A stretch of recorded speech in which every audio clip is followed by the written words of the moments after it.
ಆತ್ಮೀಯ ಬಂಧುಗಳೇ, ಶ್ರೀಮದ್ ಭಾಗವತಂ ಸ್ಕಂದ 3 ಅಧ್ಯಾಯ 5 ವಿದುರ ಮೈತ್ರೇಯ ಸಂವಾದ. ಇದರಿಂದ 10ನೇ ಶ್ಲೋಕವನ್ನು ತಿಳ್ಕೊಳ್ಳೋಣ.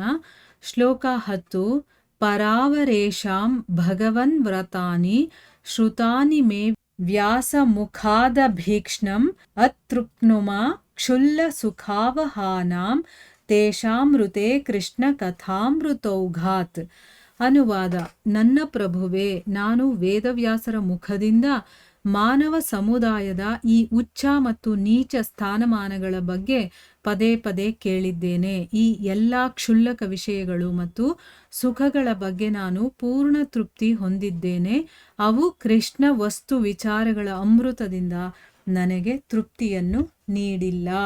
ಇದು ಶ್ಲೋಕ ಮತ್ತೆ ಅದರ ಅನುವಾದ. ಈಗ ಭಾವಾರ್ಥದ ಮೂಲಕ ನಾವು ಇದರ ಅರ್ಥವನ್ನು ತಿಳ್ಕೊಳ್ಳೋದಕ್ಕೆ ಪ್ರಯತ್ನ ಮಾಡೋಣ. ಓದ ಭಾಗದಲ್ಲಿ ನಾವೇನು ತಿಳ್ಕೊಂಡ್ವಿ? ವಿದುರರು ಕೇಳ್ತಾರೆ, ಬ್ರಾಹ್ಮಣೋತ್ತಮರೇ, ಬ್ರಹ್ಮಾಂಡದ ಸೃಷ್ಟಿಕರ್ತ ಮತ್ತೆ ಸ್ವಯಂಪೂರ್ಣ ಪ್ರಭುವಾದ ನಾರಾಯಣ ಹೇಗೆ ಈ ಬೇರೆ ಬೇರೆ ರೀತಿಯ ಜೀವಜಂತುಗಳನ್ನು ಸೃಷ್ಟಿ ಮಾಡ್ತಾನೆ, ಅದರ ಪ್ರಕೃತಿಗಳು, ಅದರ ಕ್ರಿಯೆಗಳು, ರೂಪಗಳು, ಲಕ್ಷಣಗಳು ಮತ್ತು ಹೆಸರುಗಳನ್ನು ಹೇಗೆ ಬೇರೆ ಬೇರೆಯಾಗಿ ಸೃಷ್ಟಿ ಮಾಡಿದಾನೆ ಅನ್ನೋದ್ರ ಬಗ್ಗೆ ನನಗೆ ತಿಳಿಸಿ ಅಂತ ಪ್ರಾರ್ಥನೆಯನ್ನು ಮಾಡಿಕೊಂಡ್ರು. ಈಗ ಇಲ್ಲಿ ಹೇಳ್ತಾ ಇದ್ದಾರೆ, ಓ ನನ್ನ ಪ್ರಭುವೇ, ನಾನು ವೇದವ್ಯಾಸರ ಮುಖದಿಂದ, ಅಂದರೆ ಬೇರೆಯವರೆಲ್ಲ, ಸ್ವಯಂ ವೇದವ್ಯಾಸರ ಮುಖದಿಂದ ಮಾನವ ಸಮುದಾಯದ, ಅಂದರೆ ಈ ಒಂದು ಜಗತ್ತಿನ ಸಮುದಾಯ ಇದೆಯಲ್ಲ, ಇದರಲ್ಲಿ ಉಚ್ಚ ನೀಚ ಅವರ ಸ್ಥಾನಮಾನಗಳೇನು ಅದರ ಬಗ್ಗೆ ಎಲ್ಲ ಪದೇ ಪದೇ ಕೇಳಿದ್ದೀನಿ. ನಾನು ಬೇಕಾದಷ್ಟು ಸಾರಿ ಅವರಿಂದ ಕೇಳಿದ್ದೀನಿ. ಈ ಎಲ್ಲ ಕ್ಷುಲ್ಲಕ ವಿಷಯಗಳು, ಅಂದರೆ ಈ ಭೌತಿಕ ಪ್ರಪಂಚದ ವಿಷಯಗಳನ್ನು ಅವರು ಕ್ಷುಲ್ಲಕ ಅಂತ ಹೇಳ್ತಾ ಇದ್ದಾರೆ. ಅಂದರೆ ಅಂಥ ಏನು ಇಂಪಾರ್ಟೆಂಟ್ ಅಲ್ಲದೆ ಇರುವಂಥದ್ದು ಇದೆಲ್ಲ. ಆದರೂ ಕೂಡ ಇದನ್ನೆಲ್ಲ ನಾನು ಬೇಕಾದಷ್ಟು ಕೇಳಿದ್ದೀನಿ. ಈ ಸುಖಗಳ ಬಗ್ಗೆ ಕೂಡ ನಾನು ಕೇಳಿ ನಾನು ಪೂರ್ಣವಾಗಿ ತೃಪ್ತಿಯನ್ನು ಹೊಂದಿದ್ದೀನಿ. ಅಂದರೆ ಈ ಐಹಿಕ ಪ್ರಪಂಚದ ಬಗ್ಗೆ ನಾನು ಬೇಕಾದಷ್ಟು ಕೇಳಿ ತೃಪ್ತಿಯನ್ನು ಪಡ್ಕೊಂಡ್ಬಿಟ್ಟಿದ್ದೀನಿ. ಆದರೆ ಅದರಿಂದ ಕೃಷ್ಣ ವಸ್ತು ವಿಚಾರಗಳು, ಅಂದರೆ ಕೃಷ್ಣನ ಬಗ್ಗೆ ಇರುವಂಥ ವಿಚಾರಗಳಿದೆಯಲ್ಲ, ಆ ಅಮೃತದಿಂದ ನನಗೆ ತೃಪ್ತಿಯನ್ನು ನೀಡಿಲ್ಲ. ಅಂದರೆ ಆ ಭಗವಂತನ ವಿಚಾರದಲ್ಲಿ ಮಾತ್ರ ನನಗೆ ತೃಪ್ತಿ ಅನ್ನೋದು ಇನ್ನೂ ಸಿಕ್ಕಿಲ್ಲ. ಈ ಐಹಿಕ ಪ್ರಪಂಚ, ಈ ಸಮುದಾಯ, ಇಲ್ಲಿರುವಂತಹ ವಿಷಯಗಳು, ಸುಖಗಳು, ಇದ್ರ ಎಲ್ಲದರ ಬಗ್ಗೆ ನನಗೆ ಸಂಪೂರ್ಣವಾದಂಥ ತೃಪ್ತಿ ಇದೆ. ಆದರೆ ಭಗವಂತನ ವಿಚಾರದಲ್ಲಿ ಇನ್ನೂ ನನಗೆ ತೃಪ್ತಿ ಅನ್ನೋದು ಸಿಕ್ಕಿಲ್ಲ. ಅದು ಅಮೃತಮಯವಾಗಿರುವಂಥದ್ದು, ಅದು ಯಾವತ್ತಿಗೂ ಸಾಯೋದಿಲ್ಲ, ಅಂದರೆ ಮೃತವೇ ಇಲ್ಲದೆ ಇರುವಂಥದ್ದು ಅಂತ, ಶಾಶ್ವತವಾಗಿರುವಂಥದ್ದು. ಆ ವಿಚಾರದಲ್ಲಿ ನನಗೆ ತೃಪ್ತಿ ಅನ್ನೋದು ಸಿಕ್ಕಿಲ್ಲ ಅಂತಂದ್ಬಿಟ್ಟು ಹೇಳ್ತಾ ಇದ್ದಾರೆ. ಈಗ ಭಾವಾರ್ಥದಲ್ಲಿ ಗುರುಗಳೇನು ಹೇಳಿದ್ದಾರೆ ಅಂತ ತಿಳ್ಕೊಳ್ಳೋಣ. ಜನರು ಸಾಮಾಜಿಕ ಮತ್ತು ಚಾರಿತ್ರಿಕ ನಿರೂಪಣೆಗಳನ್ನು ಕೇಳೋದ್ರಲ್ಲಿ ಹೆಚ್ಚು ಆಸಕ್ತರಾಗಿರುತ್ತಾರೆ. ಆದ್ದರಿಂದ ಶ್ರೀ ವೇದವ್ಯಾಸರು ಪುರಾಣಗಳು ಮತ್ತು ಮಹಾಭಾರತದಂತಹ ಅನೇಕ ಗ್ರಂಥಗಳನ್ನು ಸಂಕಲಿಸಿದ್ದಾರೆ. ಜನಸಮೂಹಕ್ಕೆ ಇವು ವಾಚನ ವಿಷಯದ ಗ್ರಂಥಗಳಾಗಿವೆ. ಅವು ಭೌತಿಕ ಅಸ್ತಿತ್ವದ ಬದ್ಧ ಬದುಕಿನಲ್ಲಿ ಮರೆತ ಭಗವತ್ ಪ್ರಜ್ಞೆಯನ್ನು ಪುನರುಜ್ಜೀವಿಸುವ ದೃಷ್ಟಿಯಿಂದ ರಚಿತವಾಗಿದೆ. ಅಂದರೆ ಅರ್ಥ ಏನು? ಈಗ ಜನರು ಯಾವುದರಲ್ಲಿ ಆಸಕ್ತಿ ಇಟ್ಕೊಂಡಿರ್ತಾರೆ ಅಂದರೆ ಸಾಮಾಜಿಕ, ಅಂದರೆ ಈ ಒಂದು ಜನಜೀವನದಲ್ಲಿ ಏನು ನಡೀತಾ ಇದೆಯೋ ಆ ವಿಷಯಗಳ ಬಗ್ಗೆ ತಿಳ್ಕೊಳ್ಳೋದು, ಮತ್ತು ಚಾರಿತ್ರಿಕ ನಿರೂಪಣೆ ಅಂದರೆ ಏನು, ಹಿಂದೆ ನಡೆದಿರುವಂಥ ಐತಿಹಾಸಿಕ ಘಟನೆಗಳಿರುತ್ತಲ್ಲ ಅಂಥದ್ದೆಲ್ಲ ಕೇಳೋದಕ್ಕೆ ತುಂಬ ಇಷ್ಟಪಡ್ತಾರೆ. ಅದಕ್ಕೆ ಶ್ರೀ ವೇದವ್ಯಾಸರು ಏನು ಮಾಡ್ತಾರೆ, ಪುರಾಣಗಳನ್ನು ಮತ್ತು ಮಹಾಭಾರತದಂತಹ ಅನೇಕ ಗ್ರಂಥಗಳನ್ನು ರಚನೆ ಮಾಡಿದ್ದಾರೆ. ಯಾಕೆ ಅಂತಂದರೆ ಈಗ ಈ ಒಂದು ಲೌಕಿಕ ವಿಷಯಗಳ ಬಗ್ಗೆ ಬರೆದ್ರೆ ಅದು ಯಾವುದೂ ಯೂಸ್ ಆಗೋದಿಲ್ಲ. ಅದೇ ಪುರಾಣಗಳನ್ನು ಬರೆದು ಅದರಲ್ಲಿ ಭಗವಂತನ ಕಡೆಗೆ ಹೋಗೋದಕ್ಕೆ ಹೇಗೆ ನಮಗೆ ದಾರಿ ಮಾಡಿಕೊಡ್ಬೇಕು ಅಂತ ಅವ್ರಿಗೆ ಗೊತ್ತಿದೆ. ಅದಕ್ಕೋಸ್ಕರ ಅವ್ರೇನು ಮಾಡ್ತಾರೆ, ಅದನ್ನು ಮನಸ್ಸಲ್ಲಿಟ್ಕೊಂಡು ಜನರಿಗೆ ಯಾವಾಗಲೂ ಸಾಮಾಜಿಕ ಮತ್ತು ಚಾರಿತ್ರಿಕ ವಿಷಯಗಳನ್ನು ಕೇಳೋದ್ರಲ್ಲಿ ಆಸಕ್ತಿ ಇರೋದ್ರಿಂದ ಅವ್ರೇನು ಮಾಡ್ತಾರೆ, ಪುರಾಣಗಳನ್ನು ಮತ್ತು ಮಹಾಭಾರತವನ್ನು ರಚನೆ ಮಾಡ್ತಾರೆ. ಇದು ನಮ್ಮಂಥ ಜನಸಮುದಾಯದವರು ಓದಲೇಬೇಕಾಗಿರುವಂಥ ಗ್ರಂಥಗಳು. ಯಾಕೆ ಅಂತಂದರೆ ಈ ಭೌತಿಕ ಅಸ್ತಿತ್ವದ ಬದ್ಧ ಬದುಕಿನಲ್ಲಿ, ಅಂದರೆ ನಮ್ಮನ್ನು ನಾವೇ ಮರೆತೋಗಿ, ನಾವು ಯಾರು ಏನು ಅನ್ನೋದನ್ನೇ ಮರೆತು ಹೋಗಿ ಈ ಒಂದು ಬದ್ಧ ಸ್ಥಿತಿಯಲ್ಲಿ ಜೀವನ ನಡೆಸ್ತಾ ಇದ್ದೀವಲ್ವಾ, ಅಂದರೆ ನಾವು ಮರ್ತು ಹೋಗಿದ್ದೀವಿ. ಈ ಐಹಿಕ ಪ್ರಪಂಚದಲ್ಲೇ ಮುಳುಗೋಗಿರೋದ್ರಿಂದ ಭಗವಂತನನ್ನು ಸಂಪೂರ್ಣವಾಗಿ ನಾವು ಮರ್ತು ಹೋಗಿದ್ದೀವಿ. ಆ ಮರ್ತು ಹೋಗಿರೋದನ್ನ ಮತ್ತೆ ನಮ್ಮಲ್ಲಿ ನೆನಪಿಸ್ಬೇಕು, ನೆನಪಿಗೆ ತರಬೇಕು. ಆ ಭಗವತ್ ಪ್ರಜ್ಞೆಯನ್ನ ಮತ್ತೆ ಅವರು ಜೀವಂತಗೊಳಿಸ್ಬೇಕು. ಆ ದೃಷ್ಟಿಯನ್ನ ಇಟ್ಕೊಂಡು ಈ ಮಹಾಭಾರತ ಮತ್ತೆ ಪುರಾಣಗಳನ್ನ ರಚನೆ ಮಾಡಿದ್ದಾರೆ. ಪುರಾಣಗಳು ಓದಬೇಕು ನಾವು. ಯಾಕೆ ಅಂತಂದ್ರೆ ನಾವು ಮರ್ತು ಹೋಗಿರೋದನ್ನ ನೆನಪಿಸ್ಕೊಳ್ಳೋದಕ್ಕೋಸ್ಕರ. ಈಗ ಮಹಾಭಾರತವನ್ನ ಯಾಕೆ ಓದಬೇಕು? ಆ ಭಗವತ್ ಪ್ರಜ್ಞೆ ನಮಗೆ ನೆನಪಾಗ್ಲಿ ಅಂತ. ಅದಕ್ಕೋಸ್ಕರನೇ ಇದನ್ನ ರಚನೆ ಮಾಡಿದ್ದಾರೆ. ಐತಿಹಾಸಿಕ ಸಂದರ್ಭಗಳ ವಸ್ತುಗಳನ್ನು ಸಾಕಷ್ಟು ನಿರೂಪಿಸುವುದು ಅಂತಹ ಸಾಹಿತ್ಯಗಳ ನಿಜವಾದ ಉದ್ದೇಶವಲ್ಲ. ಜನರಲ್ಲಿರುವ ಭಗವತ್ ಪ್ರಜ್ಞೆಯ ಭಾವವನ್ನು ಜಾಗೃತಗೊಳಿಸುವುದು ಅದರ ಉದ್ದೇಶವಾಗಿದೆ.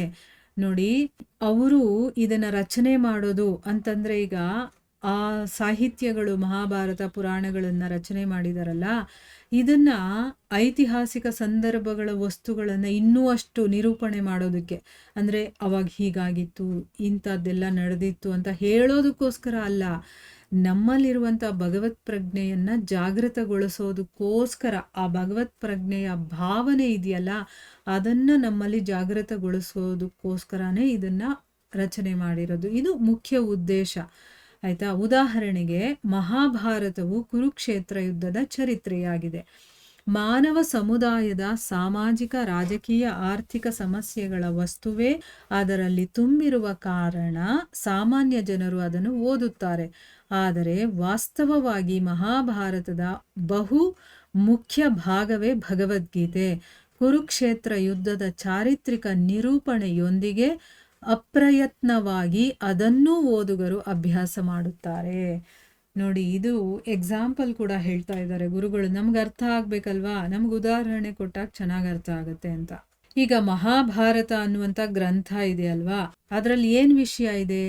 ಕುರುಕ್ಷೇತ್ರ ಯುದ್ಧದ ಚರಿತ್ರೆ ಅದು ಅಲ್ವಾ. ಕುರುಕ್ಷೇತ್ರ ಅನ್ನುವಂಥ ಜಾಗದಲ್ಲಿ ಯುದ್ಧ ನಡೀತಲ್ವಾ, ಅದರ ಬಗ್ಗೆ ಇರುವಂಥ ಒಂದು ಚರಿತ್ರೆ ಅದು.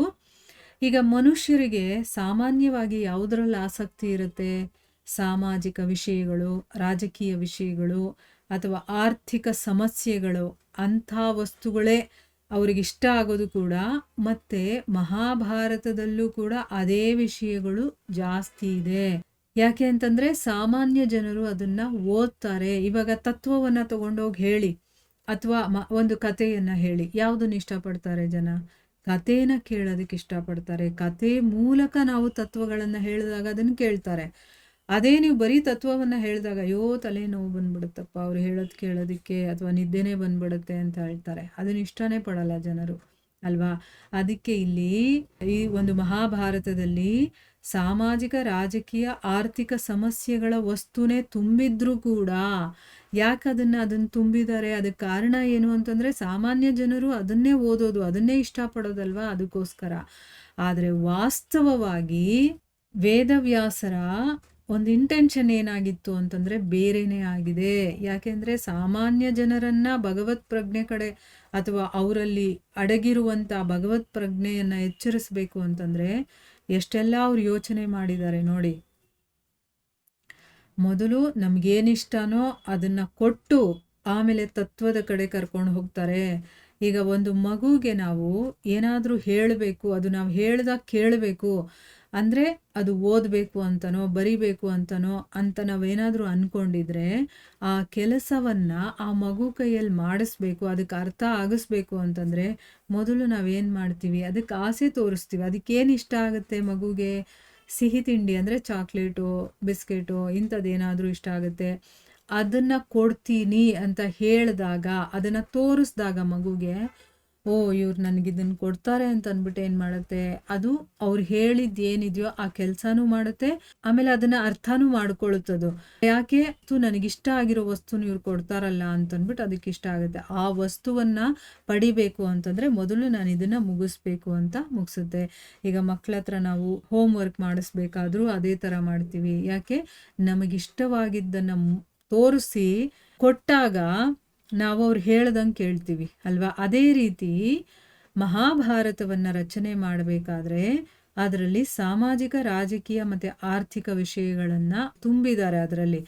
ಅದನ್ನ ತುಂಬಿ ಅದನ್ನ ಓದ್ತಾ ಓದ್ತಾ ಅದನ್ನ ಕೇಳ್ತಾ ಕೇಳ್ತಾ ವಾಸ್ತವವಾಗಿ ಮಹಾಭಾರತದ ಬಹಳ ಮುಖ್ಯವಾದಂತಹ ಭಾಗ ಯಾವುದು ಅಂತಂದ್ರೆ ಭಗವದ್ಗೀತೆ. ಅದನ್ನ ಅವರು ಹೇಳ್ತಾರೆ. ಅದನ್ನ ಓದ್ಬೇಕು ನಾವು. ಆ ರೀತಿ ಅದನ್ನ ನಮ್ಮನ್ನ ಕರ್ಕೊಂಡು ಬರುತ್ತೆ ಅಲ್ಲಿಗೆ. ಆಯ್ತಾ? ಆ ರೀತಿ ಅದನ್ನ ರಚನೆ ಮಾಡಿದ್ದಾರೆ. ಕುರುಕ್ಷೇತ್ರ ಯುದ್ಧದ ಚಾರಿತ್ರಿಕ ನಿರೂಪಣೆ ಜೊತೆಗೆ ಅಪ್ರಯತ್ನವಾಗಿ, ಅಂದ್ರೆ ನಾವು ಅದಕ್ಕೆ ಅಂತ ಕಷ್ಟ ಪಡಬೇಕಾಗಿಲ್ಲ, ಅದನ್ನ ಓದುಗರು ಅಭ್ಯಾಸ ಮಾಡೇ ಮಾಡ್ತಾರೆ. ಈಗ ಮಹಾಭಾರತದಲ್ಲಿ ಅದು ಬರುತ್ತೆ ಅಂತಂದಾಗ ಭಗವದ್ಗೀತೆ, ಅದನ್ನು ಕೂಡ ಅವರು ತಾನಾಗೆ ಏನೂ ಒಂದು ಕಷ್ಟವನ್ನ ಪಡದೆ, ಪ್ರಯತ್ನನೂ ಮಾಡದೆ ಅದನ್ನು ಕೂಡ ಓದುಗರು ಅಭ್ಯಾಸ ಮಾಡ್ತಾರೆ. ಈಗ ಹೇಗೆ ಅವರನ್ನ ಅಲ್ಲಿ ಕರ್ಕೊಂಡು ಬಂದ್ರು ನೋಡಿ. ಕತೆ ಹೇಳ್ತಾ ಹೇಳ್ತಾ ಅದರಲ್ಲಿ ಭಗವದ್ಗೀತೆಯನ್ನ ಹೇಳಿದ್ರು. ಆ ಭಗವದ್ಗೀತೆ ನಮ್ಮ ಜೀವನಕ್ಕೆ ಬೇಕಾಗಿರುವಂತ ಮುಖ್ಯವಾದಂತ ಒಂದು ವಿಷಯ. ಅದನ್ನ ಎಲ್ಲಾ ಜನರು ಕೂಡ ತಿಳ್ಕೊಳ್ಳಲೇಬೇಕಾಗಿರುವಂಥದ್ದು. ಸೊ ಆ ಒಂದು ಭಗವದ್ಗೀತೆಯನ್ನ ನಮಗ್ ಕೊಡೋದಕ್ಕೋಸ್ಕರ ಈಗ ಡೈರೆಕ್ಟ್ ಆಗಿ ಬಂದ್ಬಿಟ್ಟು ನಾನು ಭಗವದ್ಗೀತೆಯನ್ನ ಹೇಳ್ತೀನಿ, ನೀವೆಲ್ಲ ಕೇಳಿ ಆ ತತ್ವಗಳನ್ನ ನೀವು ಅನುಸರಣೆ ಮಾಡಿ ಅಂತಂದ್ರೆ ನಾವು ಖಂಡಿತವಾಗ್ಲೂ ಮಾಡೋದಿಲ್ಲ. ಈಗ ನಮಗೆ ಅದ್ರ ಇಂಪಾರ್ಟೆನ್ಸ್ ಗೊತ್ತಾದ ಮೇಲೆ ಮಾಡಲ್ಲ ಅಂತಂದಮೇಲೆ, ಅದ್ರ ಇಂಪಾರ್ಟೆನ್ಸ್ ಗೊತ್ತಿಲ್ಲದೆ ಇರೋ ಟೈಮಲ್ಲಿ ನಾವೇನಾದರೂ ಮಾಡಕ್ಕೆ ಹೋಗ್ತೀವಾ? ಖಂಡಿತವಾಗ್ಲೂ ಇಲ್ಲ ಅಲ್ವಾ? ಅದಕ್ಕೋಸ್ಕರ ಅವರು ತಲೆ ಉಪಯೋಗ ಮಾಡಿದ್ದಾರೆ. ಯಾಕೆಂದರೆ ನಾವು ಎಂಥವ್ರು ಅಂತ ಅವ್ರಿಗೆ ಗೊತ್ತಿದೆ. ಅದಕ್ಕೋಸ್ಕರ ಅವರು ಕಥೆಯ ರೂಪದಲ್ಲಿ ಹೇಳ್ತಾ ನಮಗೇನೇನು ಇಷ್ಟನೋ ಆ ಎಲ್ಲ ವಸ್ತುಗಳನ್ನು ಅದರಲ್ಲಿ ಇಟ್ಟು ಕೊನೆಯಲ್ಲಿ ಅವರು ಮುಖ್ಯವಾದಂತಹ ಒಂದು ಭಗವದ್ಗೀತೆಯನ್ನು ನಮಗವರು ಹೇಳ್ತಾರೆ. ಯಾಕಂದರೆ ಓದುಗರು ಅದನ್ನು ಕೂಡ ಫಾಲೋ ಮಾಡಲಿ ಅಂತಂದ್ಬಿಟ್ಟು, ಆ ಮೂಲಕನಾದರೂ ಅವರು ಭಗವತ್ ಪ್ರಜ್ಞೆಯನ್ನು ಜಾಗೃತ ಮಾಡಿಕೊಳ್ಳಿ ಅಂತಂದ್ಬಿಟ್ಟು ಅದನ್ನು ಹೇಳಿದ್ದಾರೆ. ಇದರ ಮುಂದುವರೆದ ಭಾಗ ಇನ್ನೂ ಇದೆ, ಅದನ್ನು ಮುಂದಿನ ಭಾಗದಲ್ಲಿ ತಿಳ್ಕೊಳ್ಳೋಣ. ಹರೇ ಕೃಷ್ಣ.